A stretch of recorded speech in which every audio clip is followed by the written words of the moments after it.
Hello guys, it's time for FPL back with another video. Today's video is going to be the one about the Gameweek 11 review. So, jumping straight into things, overall the 59 points in Gameweek 11 I'm pretty satisfied with. Obviously I've now got two transfers going into the international break, so I do have potential to make some changes. Also some luxury moves, hoping that no one really gets injured during the national break, which is always the issue. But moving on just to this game week, 59 points, I'm pretty pleased with now. Obviously Sarr, I'm not the most happy with at the moment. He's not really pulling out any clean sheets at the bag.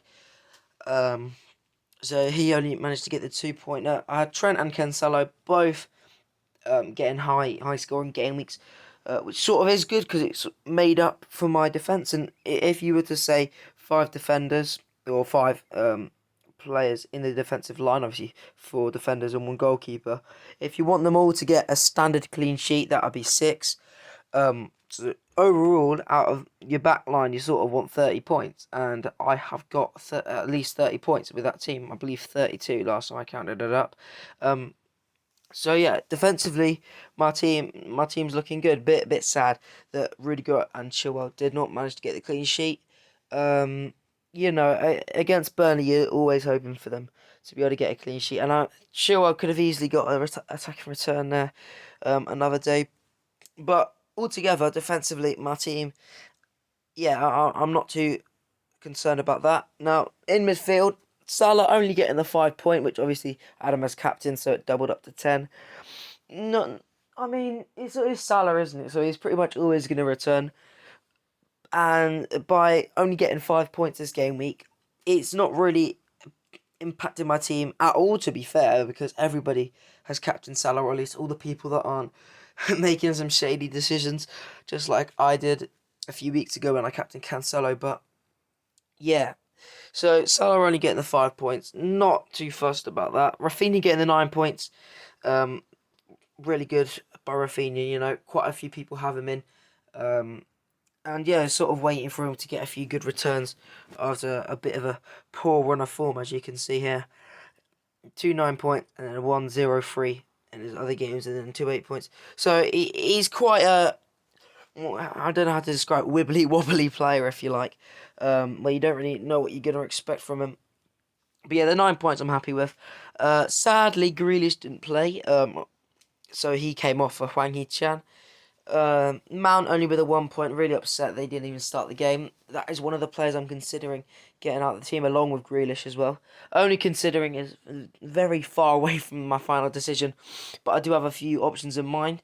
Foden with the 3 points, I mean, quite disappointing. He didn't manage to get a return, but you know, he will definitely return in the next few game weeks. Perhaps even the next game week, he might get a few points. Saint Maximin only with a 2. Not that happy about that. I mean, it was against Brighton, so you were expecting a bit more than 2 points. But as we can see, Brighton have a very good defence.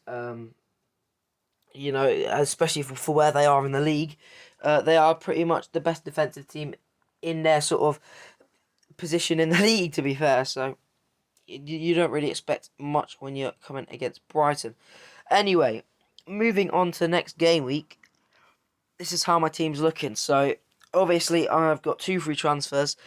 Already played my wild card, like pretty much everybody has. Everybody engaged anyway has in the game, unless you're obviously planning to do it in soon game. I heard some people have planned to do it game week 12, 13, 14, around that sort of mark, but yeah, I've already played my wild card, so I can't go silly. I also sort of did a bit of a second wild card when I made 6 transfers in one game week, just sort of reset my team.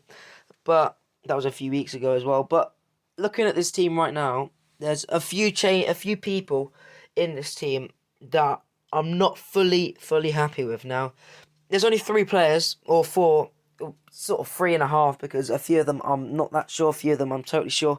But the players I saw for Wolves: Grealish, Mount, and Saint Maximin. Now, Saint Maximin has got Brentford next, so I'm pretty much not going to be getting rid of him for this game week. But if we look at his fixtures after Brentford, he's got Arsenal, then Norwich, which is good, then Burnley, which is good. But that Arsenal fixture is not the most favourable, but yeah, Saint Maximin at the moment, he's not been on his best run of form. I'll see how he does against Brentford, but obviously earlier on in the season when he was getting more returns, and he was just in general scoring better. He was a very, very good player, and now it just seems like he sort of dipped off a bit of form. Uh, Maybe part of that was because Wilson's back.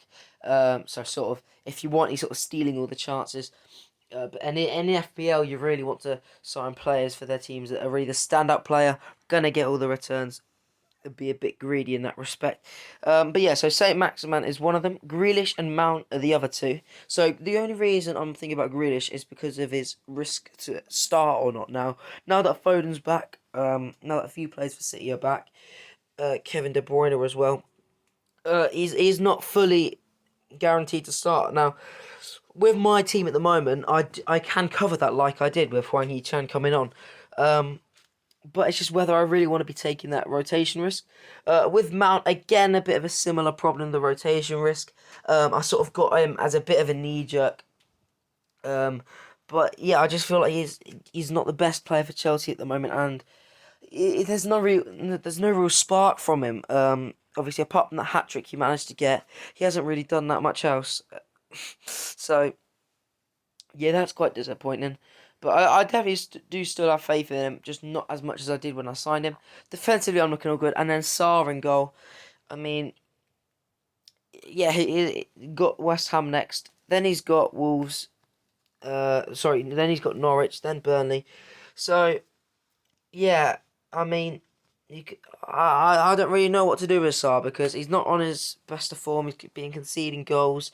Yeah, he hasn't really got a clean sheet in the last 5 game weeks. So, yeah, he's another player I'm thinking about. And then obviously I already just covered Saint Maximin, but he's looking, yeah, also like a transfer target.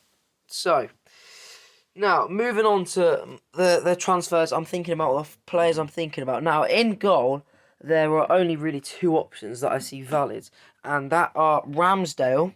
He's been looking absolutely astonishing in his last few games, especially the one against Leicester. He was pulling save right out of the bag. It was pretty much got the reflexes of a cat, especially that free kick save when the sun was in his eyes. He couldn't really see anything. It was absolutely brilliant. And also McCarthy. Now, quite not many people have McCarthy, but Southampton, if you look at how many goals they've scored and conceded, they are quite low on both. And they're a pretty good defensive team. They got a few decent fixtures coming up. We've obviously got Liverpool, then Leicester, then Brighton. So there is, and obviously Norwich next. But there is definitely potential for McCarthy. And the one where he has Liverpool, I mean, I'm sort of just gonna have to accept and hope he gets some save points in that game. But yeah, McCarthy is the goalkeeper I'm thinking about. So we'll just leave him in goal for now. I'm not going to make this transfer, obviously right now, because waiting for all of the injuries, if there are anything like that. And then in midfield, Grealish and Mount. Now there are two players that I'm eyeing up in midfield. One more controversial than the other. So if we get rid of both of them, the people I am eyeing up. So one is Jota. Now that Firmino's out, obviously, during the 2 weeks, a lot can change with Firmino. We could find out whether the exact timing, sort of when he's going to be back from his injury. Or just any other news on, of course, other players with injuries. And then another player I'm looking at for slightly more controversial one is actually Bernardo Silva. Now, he's been playing every game for Man City. He's one of the midfielders for Man City as well, which is absolutely fantastic. 7.1 mil, playing every game for Man City, has, one in every 2 games should be getting returns. I mean, I don't really see why I wouldn't want to have him. So Bernardo Silva is definitely one of the players I would like to bring in, especially if I've got that luxury transfer offer option of having 2 free transfers. And then obviously Saint Maximin up front. He's the player that I'm sort of counting as half, because although he's not been on good form, I want to see how he does against Brentford, and then his next few fixtures, see how he does. But if he's not been performing up to the standard, then Tony would be my replacement for him. So this is sort of thinking quite far ahead in the next game week. Tony's fixtures are looking incredible.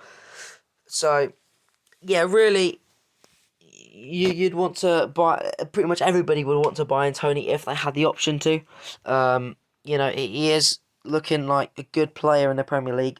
Brentford are looking like a good attacking team as well. So yeah, Tony is definitely an option. Now then, another thing that quite a lot of people are talking about is Spurs assets. So the main two being Harry Kane and Heung-min Son. Now, both of them, in my opinion, are quite highly priced. I also want to see how Conte does as manager, so I probably will not be transferring in either Son or Kane in this transfer window. Or before the transfer deadline transfer window. Who do I think I am? But yeah, I probably don't want to be transferring Son and Kane in. In terms of defensively as well, Reguilon, we saw him playing left wing back in Spurs' last match, so he could definitely be an option. But if you look at the defenders we got on offer, Cancelo, Diaz, Rudiger, Chilwell, James, Alexander-Arnold, there's not really that much space for a little Spurs defender in there. Now, Spurs obviously are going to be quite good defensively. They've got Conte, they're playing 3 at the back, or 5 at the back, however you want to think. But yeah, so they're my thoughts for obviously my Game Week 11 review and my thoughts for Game Week 12. So I hope you've enjoyed this video. Let me know how your game went in the comments, obviously if there was any viewers on this video. But yeah, anyway guys, thank you for watching. Please like and subscribe.